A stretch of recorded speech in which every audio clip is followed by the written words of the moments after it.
Alappuzha DYFI ജില്ലാ നേതൃത്വത്തിനെതിരെ രൂക്ഷ വിമർശനം. ജാതിയും മതവും നോക്കിയാണ് കമ്മിറ്റികളിൽ ആളുകളെ ഉൾപ്പെടുത്തുന്നത് എന്നാണ് വിമർശനം. കായംകുളത്ത് ഡിവൈഎഫ്ഐ ഭാരവാഹിയാകണമെങ്കിൽ പൊന്നാനിയിൽ പോയി തൊപ്പിയിടേണ്ട അവസ്ഥ. മാമോദിസ മുങ്ങുകയോ ശബരിമലയിൽ പോയി മാലയിടുകയോ ചെയ്യണം.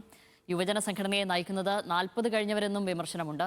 അമൽ സുരേന്ദ്രനാണ് വിവരങ്ങളുമായി ചേരുന്നത്. അമലെ, ആരാണ് ഇത്തരത്തിലുള്ള രൂക്ഷമായ വിമർശനം ഉന്നയിക്കുന്നത്? പിന്നെ ഈ വിമർശനങ്ങളിൽ പറയുന്ന കാര്യങ്ങൾ കേൾക്കുമ്പോൾ ഇത് ഡിവൈഎഫ്ഐ തന്നെയോ എന്നൊരു സംശയവുമുണ്ട്.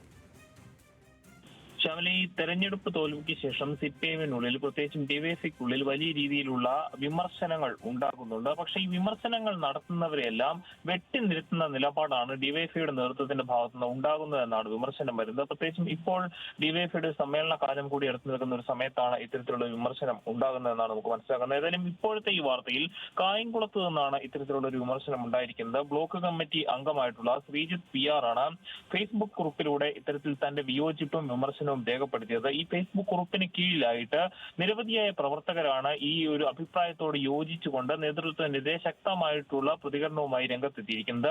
കമ്മിറ്റികളിൽ ആളുകളെ ഉൾപ്പെടുത്തുന്നത് ജാതിയും മതവും നോക്കിയാണ് എന്നതാണ് ഈ വിമർശനത്തിന്റെ കാതൽ.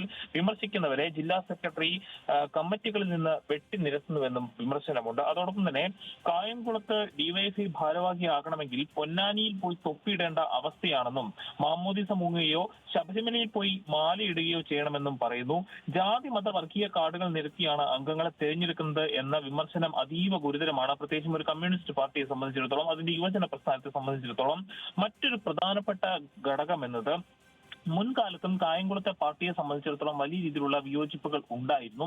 അതിന്റെ ഭാഗമായി തന്നെ ചേർത്ത് വായിക്കാവുന്നതാണ് ഈ യുവജന പ്രസ്ഥാനത്തെ നയിക്കുന്നത് അല്ലെങ്കിൽ അതിലെ തീരുമാനങ്ങൾ എടുക്കുന്നത് 40 കഴിഞ്ഞ നേതാക്കന്മാരാണ് എന്ന ഒരു വിമർശനം വരുന്നത്. അത് സിപിഎമ്മിനെ തന്നെ ഉന്നമിട്ടുകൊണ്ടാണ്, അല്ലെങ്കിൽ കായംകുളത്തെ സിപിഎമ്മിലുള്ള ചില മുതിർന്ന നേതാക്കന്മാരെ ഉന്നമിട്ടുകൊണ്ട് തന്നെയാണ് ആ വിമർശനവും വന്നിരിക്കുന്നത്. ശ്യാമിലി.